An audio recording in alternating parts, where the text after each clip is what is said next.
Eda, dengarlah. Au, eh, kamu batuk atau jadi serigala sih? Batuk, Eda.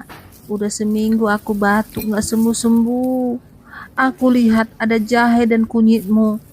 Katanya bisa meringankan gejala pada batuk. Gitu katanya Eda. Oh gitu.